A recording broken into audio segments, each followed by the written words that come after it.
Hi friends, we're joined by Sister Emanuela Edwards of the Missionaries of Divine Revelation, and we're so excited to hear about her vocation, the apparition in Rome, and the visionary Bruno.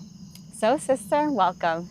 Thank you, it's a pleasure to be here. I'm so happy to meet you in person. I've seen you on EWTN, and you're kind of like the spokesperson for Our Lady, right? I would say the spokesperson may be in English, yes. Okay, well, in English, oh right. In any case, it's a great joy to be here. Is there an Italian nun that also does a lot of speaking? Yes, of course, the Madre is spoken in lots of places about the apparition. Okay, great.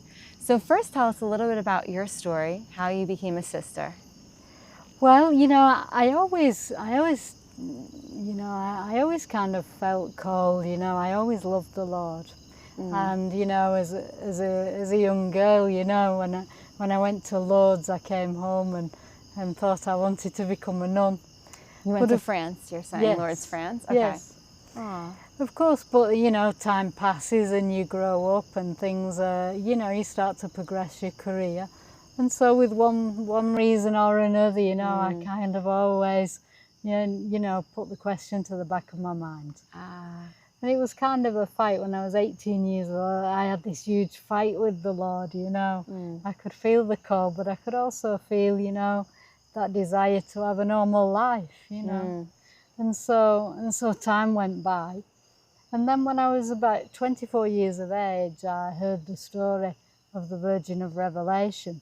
And I started to do a prayer group in our parish. And that meant that, you know, every Monday night, you know, I would join with the group and we'd pray the rosary and learn the faith under, if you like, the care of our Blessed Mother. Okay, I'm going to pause for a second. So tell us where you're from originally, though. How did you hear this story? Because this apparition took place in Rome. Yes. Right? Yes. So how did that story come to you? Well, I had a friend who heard about the apparition and she said to me, let's go to Rome. And I said, hey, listen, I said, if you want to go chasing all over Europe after the Virgin Mary, you go. I'm staying here in England. But she, of course, did go to Rome and she met Bruno and she met our foundress, Mother Prisca. Wow. And she came back all enthused and says, we have to start this prayer group, we have to learn the faith. And, you know, she was always so, you know, so compelling. But, you know, she kind of dragged me along at first. She then entered the lay community that was founded by our foundress, Mother Prisca. And while she lived in Rome, I was given the care of the prayer group. And so every Monday night we would meet and we would pray the rosary and I would teach the faith. And slowly, you know, the devotion over the years increased. And you had still never visited? Yes, I visited, you had yes, at that point. yes, okay. Of course. And so I'd met Bruno and Mother Rebecca, who's our Mother Superior now, yes. As you can see, this is the Virgin of Revelation. We'll get into the story more, but she appeared in Rome by Tre Fontane? Yes, at Tre Fontane, which is known as the Three Fountains. Right. And Bruno was the visionary there, yes, correct? Bruno Cornacchiola, yes. Okay. So you're having your prayer group and you're the one leading it because where did your friend go, did you say? Yes, she entered the lay community that was, you know, formed by Bruno and Mother Prisca. So she moved to Rome? Yes, she did. And she never became a sister? No, in the end, obviously a discernment process. Okay. You know, you discern if the call is right for you or not, and she discerned that she wasn't called to the consecrated life, so she returned to England. Oh, wow. But nevertheless, we continued with the prayer group. But also she was the instrument to help you in your calling. Exactly, yes. So that's really cool how the Lord works. Yes, and she helped me in two ways. So firstly, she introduced me to the apparition of the Virgin of Revelation. And then as the years went by, my career progressed and, you know, it was time for a holiday. And so she said to me, let's go to Rome. And so I said to her, I said, yes, but, you know, we're going for a holiday. And she said, yes, of course, but we need to go and see the sisters. What did you want? Gelato and cappuccino? Yes, of course, and relaxing? Yes. Okay, and a little bit of God. Yes. Okay. Well, you know, I mean, it was, you know, it was a holiday, and I wanted a hotel with a swimming pool in Rome and all of these things. And so we went together for this holiday. And of course, every evening we went to see the sisters. And so on the final day, the sisters said, "Oh, well, we'll take you to the airport, but first we have to pass through the grotto." So that morning we went to the grotto, and as I entered the grotto, I asked our lady, you know, what do you really want of my life? And I suppose in a certain sense, finally, I'd got to the real question, you know, I really wanted to know. You weren't afraid of the answer, kind of, right? Oh, I was very afraid of the answer, but I had the courage to ask the question. Okay. And in that moment, I saw Sister Priscilla and Sister Agnese, and I knew I was meant to be like them. And so, of course, I went white as a sheet, and Antonio said to me, "What's up with you?" I said, "Oh, you have strange ideas here." And with that, we got on the plane and came home. Now, I thought this idea would pass, you know, very easily. But instead, no, it didn't at all. Got stronger, probably, yes. Right? And so in the end, you know, in the silence of my heart, I would ask the Lord, you would really want me to leave everything? My job, my family, and go to a country where I don't even know the language? And in my heart, I heard yes. Wow. And so it all came to a head about 12 months later, when Mother Rebecca, our Mother Superior, came to England. And, you know, Why was she in England? She came to England for an ordination to the priesthood. And so in the time after the celebration, she had a day before she flew back to Rome. And Antonia this time was too busy, and so she said, "Well, you're going to have to look after the Madre." And so I found myself, what do you do with the Mother Superior? And so instead I took her to Liverpool Cathedral. Okay. And we looked at the I mean, now when I look back, compared to all the wonderful, magnificent basilicas in Rome, Liverpool Cathedral seems a little bit... I wouldn't know, I've never been, so... a little bit lacking. It wasn't the greatest but nevertheless, while we were there, of course, we're in England, so we had some English tea. And while we were talking, the Madre spoke of her vocation. And the Madre was a mezzo-soprano in the TV choir on the Italian TV. Oh, wow. And so I was really impressed by this. And I said to her, yes, but how do you really know? And the way in which I said it, the Madre understood that... That you had that question in your own heart. Yes. Okay. And so she said to me, you have to pray in the right way. And I said to her, what does it mean, pray in the right way? And she said, you've not to be afraid of the response. And so with that, we started this discernment process, which slowly, you know, within a year and a half, I was resigning my role. I was the operations director of a medical legal firm. Wow. And leaving everything in order to follow the Lord and come to Rome. Wow.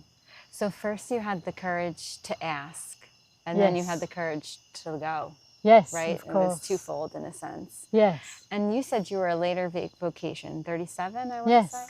So do you think all those years, I know God's time, you know, it's not our time or whatever, but do you think all those years, were you still praying, or were you kind of pushing him to the side, like? No, I was always devoted to the Lord. Okay. I was always searching, but you know, sometimes you can get lost a little bit because the Lord blessed me with many blessings materially. Okay. My career was exceptional. And so I always felt, well, Lord, you know, I can do many wonderful things for you in the world. Why do I need to leave the world in order to follow you more closely? You know, I do everything motivated by loving you, so why is it necessary to leave everything and follow you more closely? Yeah. I hear in other vocation stories, that's a common theme, sometimes like a resistance or a fear. Mm-hmm. But then when does the joy set in? When you take that first step, when you profess? Like when does that kind of like, oh yeah, I'm excited, now I want to be a sister? What I would say Or is... how did that kind of unfold for you? Yeah. What I would say is this. The discernment process is you know, really it's a love story. Mm-hmm. It's a love story between you and God. And so in a certain sense you can feel the fear of what it means. But you know, in the end, in one's prayers, there's a line by the prophet Jeremiah. Mm-hmm. You have seduced me, O Lord, but I let myself be seduced. Right. And I think to really follow and discern one's vocation is to enter into a love story with God, and in that there is joy, right, okay. and there is fear, but the perfect love casts out fear.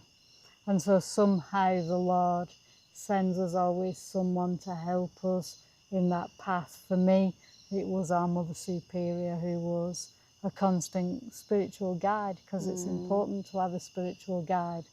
The spiritual guide is there to help you make those difficult decisions, to make sure that it is exactly what the Lord is asking of you, because we can either be too hard on ourselves or too easy on ourselves.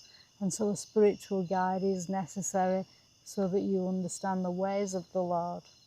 So do you think she also saw the vocation in you and didn't like come out and say it? I wonder if that's the case a lot of times with the Mother Superior. When they meet someone, if God gives them that intuition sometimes. I think it's very important whenever a young woman approaches me to talk about vocation, I always say the same thing. I will never tell you if you have a vocation, because what I think doesn't really matter. What we have to do is help the person discover their vocation for themselves, because this is a love story between the person and God. Okay. And so I always say, in some way, it's like being before the burning bush to see this wonderful, you know, we stand on holy ground when we try and help someone discover what the Lord is saying.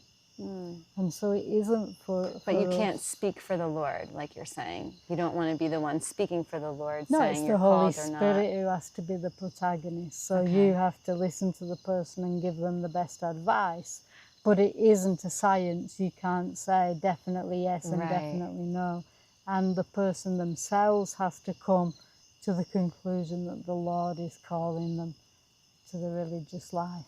Maybe I'm pushing back a little bit. Like sometimes wouldn't Padre Pio tell people a little bit clearer, or Padre but Pio it's is different. Padre Yes, Pio, okay. but in any case, yes. Even if someone like a spiritual great like You Padre don't want to get in the Pio, way of God, kind of. Okay. You know, so we have to, you know, the vocation, you know, is a calling between that person and God.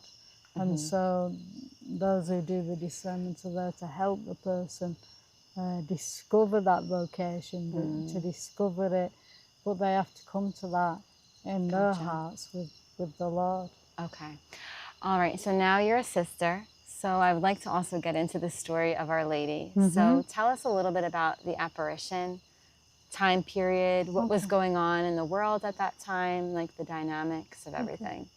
Okay, so we find ourselves on the 12th of April 1947, so we're in post-war Italy, when after the destruction of the Second World War, Italy is being rebuilt. Bruno Cornacchiola had returned from the Spanish Civil War, and you know, while he was participating in the Spanish Civil War, he'd become radicalised against the Catholic Church. He met a Protestant when he was in Toledo, and he convinced him that all the evils of the world were due to the Holy Father. Wow. And so in that moment he said, well, I will kill him then. And he bought a dagger with the intention to kill Pope Pius XII. And on the handle, he inscribed into the handle, death to the Pope. So this is Bruno Cornacchiola. That's pretty harsh. Yes. Bruno had grown up on the streets. He was very harsh. He was a violent man. And on the 12th of April 1947, you know, he was making his way. He was looking after his children, and they missed the train to Ostia, and so took the tram out to the Tre Fountains. His intention was to write a speech against our Blessed Mother while his children played ball. So now what was the timeline? So he was going to write a speech, and when was he planning on killing the Pope? Or you don't know? Well, that was when the moment was opportune. Oh, okay. Because he was living in Rome. In his heart was that. Was that evil? Yes. Okay, so you were saying he missed the train. He missed the train, and so he took them by the tram out to the area of the Tre Fountains, because across the street there's a Trappist monastery, and so they could buy the chocolate of the Trappists, play ball while he could write this speech against our Blessed Mother. And so the children were playing ball. There was the three children. There was Carlo, Isola and Gianfranco, a little 4-year-old. And so the 4-year-old was reading the comic, and you know, he was apt to mischief, and so Bruno had to keep calling out to him to make sure that he was still there. At a certain point, the ball went missing, and so Bruno had to disturb his activity in order to search for the ball. One by one, he saw the children knelt down in front of the grotto, and they were knelt down with their hands clasped like a Catholic, saying, "Beautiful lady, beautiful lady, beautiful lady." So first Gianfranco, then Isola, and then finally Carlo. And so Bruno thought it was all a game, and so he shouted at them to stop playing the game. Then he tried to move them, but they were like marble. Oh, wow. And so at that point he became afraid. Because something else is going on. Yeah. Yes. And so he said, "God help us." And so in that short little moment, cry of prayer. Yes. And in that moment, it's as if two hands came towards him to remove the scales from his eyes, as he would describe it. And he too saw the beautiful lady. There we go. So we see her exactly as we see her in the statue, with a green mantle, holding the Bible. Now, unlike his children who saw Our Lady, she spoke to Bruno, and she said these fateful words: "You persecute me. Enough. Return to the pure fount of the gospel. I am the Virgin of Revelation." And so with this introduction, Our Lady started an hour-long conversation that would reveal certain things to Bruno about the church also in our time. Now, you've met Bruno before, right? Yes. When did he die? He died in the year 2001. Okay. So was he talking back to her, or was it that kind of experience where like she knew what was on his heart already? Does he No, share? they had a dialogue. conversation, yes. Oh, okay. And so the dialogue would go on for an hour. The thing that I find interesting about Bruno is he had such a broken past. Yes, and you almost of course. feel sorry for him, like you know where he came from, like up to that moment. Yes. You were saying he grew up on the streets. Yes. I was reading that there was a tender moment where he came home, I don't know if it was after his first communion, and he was like filled with God's love, and he was talking to his parents, and his mother kind of like, did she smack him or she said something mean to him, and then he said, forget this, and he threw his crucifix. Is that correct? Something Yeah, like that? he threw the holy card and the prayer book that he'd been given.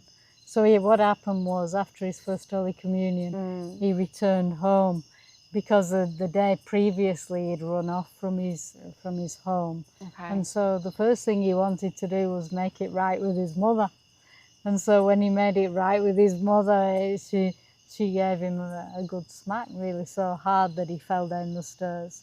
And so also, with that, he threw the book. His father was an alcoholic, right? Yes, that's right. So it's like you kind of feel sorry for him. I know he was persecuting the church, but he had such a broken upbringing. So I'm wondering, when he did meet Our Lady, was there kind of a love he felt, or like, was there a healing of his, I guess, childhood and influences? Does he mention anything like that? I think one thing I would draw your attention to is when he was having these catechism classes. Okay. He once saw a beautiful image of Our Lady. And like when he was young, you're saying? Yes. Okay. And he was so moved by this image, he said, oh, if only I could have a mother so beautiful. Aww. And so it's a very, very tender moment in his life. Yeah. A life that, as you say, was very difficult, you know, living on the streets. He often didn't sleep at home. He slept on the streets or in the cemetery even. And so it wasn't an easy life, yes. Right. He was, you know, formed by that life. But then when he entered the military, if you like, allowed him a certain amount of discipline. Okay. It allowed him a certain amount of, it formed him, if you like. Right. I mean, and then you always do have free will, no matter what past you came from. Yes, of course. To choose the right, and he needed Our Lady's intervention, I guess. Yes. So she had asked him to stop persecuting the church. Did he protest? Or, I mean, how do you protest in that moment, right? Like, no. So what, in Bruno's words, how was he changed after the apparition?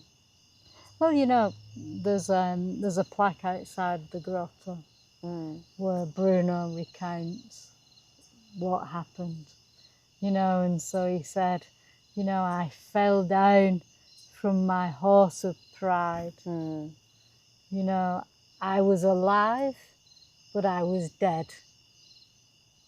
And so in that sense, he said, Our Lady, you know, who was very strong, but very strong with her maternal care. And so although I lived, I was dead. And so Our Lady brought him onto the path of salvation so that he could welcome the Lord fully into his life. So then he became a practicing Catholic from that moment? First, no, I mean, you know, he saw Our Lady. That is a miraculous event. Our Lady spoke to him. But, you know, in all these things, when there's a supernatural apparition, Our Lady always sends a confirmation. And so the confirmation that was sent to Bruno was he had to approach the priest and say, Ave Maria, my son. Father, can I speak to you? To which they would reply, Ave Maria, my son, and would indicate another priest. So Our Lady left this sign. So that was like the code word? That, yes. And so he would go to a priest and say, Ave Maria. No, Father, I must speak to you. And they would respond, Ave Maria, my son. And then he knew that's the priest to talk to? Yes. Did he try a few and or no? That priest must indicate another priest. Oh, that sounds a little complicated. And so Bruno, after the apparition, was going around searching, saying, Father, I must talk to you. What do you want? He didn't respond in the right way. And so after 2 weeks, Bruno was becoming desperate. And so in the end, it was his wife who said to him, why don't you just go down to the parish church? And so when Bruno wasn't too keen on that idea because he'd always been so he was probably horrible. known there. Yes, and he'd disrupted the masses, he'd been horrible. Oh, wow. And so, but in the end, he went to his own parish church. How often do we believe that salvation comes exactly where we go and pray and believe? Right. Our It's Lady simple. sent him to his own parish church, and he entered the sacristy, and he said to the priest, "Father, I must talk to you. Ave Maria, my son." And so finally, Oh, that was the the right phrase. priest. Okay. And so he indicated another priest who would then bring him back into the Catholic Church, because that priest had been prepared for this mission because he had been given the mission in Rome of helping those who turned to Protestantism after the war, okay. the job of bringing them back into the Catholic Church. Okay, that was his like specific mission Yes. to help Yes. people, fallen away Catholics. Yes. Okay. And so, after a few days in May, Bruno and all his family, first they had to do the Abbadura of the faith and refute the Protestant ways, and then come back in to the Catholic Church. I have so many questions now, but I want to go back to Bruno's conversation with Our Lady, because I think that's of interest too. Of course. Because it wasn't just for him and his own salvation, correct? It was right. warnings for the church? Bruno was Our Lady spoke to Bruno for everyone. Right, okay. And, you know, we always concentrate on a number of things.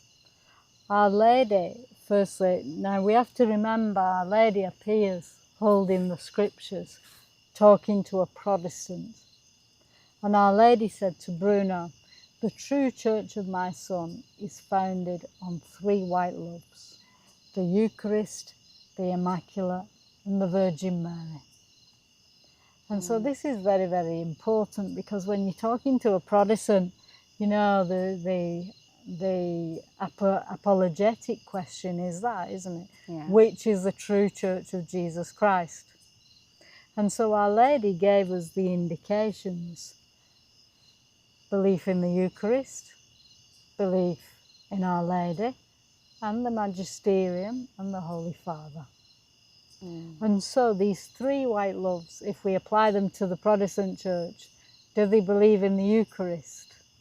No. Do they believe in Our Lady? No. Do they Not believe in the way we do with honoring and the rosary? Yes. Right. Do they believe in the Holy Father and the Magisterium of the church? I think the that one would be a unity of big the no. church? No. And so And then she also holds the scripture saying, I am the Virgin. like custodian, or I hold the scripture, Mother Church. I am in the a sense. Virgin of Revelation. Yes. Okay. And so it's important also to remember this title, Virgin of Revelation. Our Lady spoke in Italian. And so in Italian, when we hear Revelation, we think of the last book of the Bible. In Italian, it's the book of the Apocalypse. And Our Lady didn't say, I am the Virgin of the Apocalypse. Right. She said, I am the Virgin of Revelation. Revelation is, as defined in the Second Vatican Council, the magisterium of the Church, the scriptures read together with the magisterium and the tradition of the Church. And so this brings about the unity of what it means. And so Our Lady was referring in that context. So in that way, she was speaking to the world. Yes. To fallen away Catholics, to Yes. Protestants. Yes. But then she also had messages about the Catholic Church. And I think maybe this is the issue a lot of Protestants have, right? Catholic Church isn't perfect. Maybe they've met people that were, I would say, bad witnesses of the faith, in a sense. Like maybe they professed one thing but treated them another way. You know, professed to be Catholic, but their actions didn't always match up. So didn't she kind of have some messages about the church as well, like imperfections, or no? Our Lady spoke, you know, she showed Bruno a broken cross and a ripped cassock. And she said, my sons will despoil themselves inside and out. And so this was talking about what would come after the Second Vatican Council, when many priests would leave the priesthood. And so in that sense, it was, you know, if you like, a prophecy. Okay.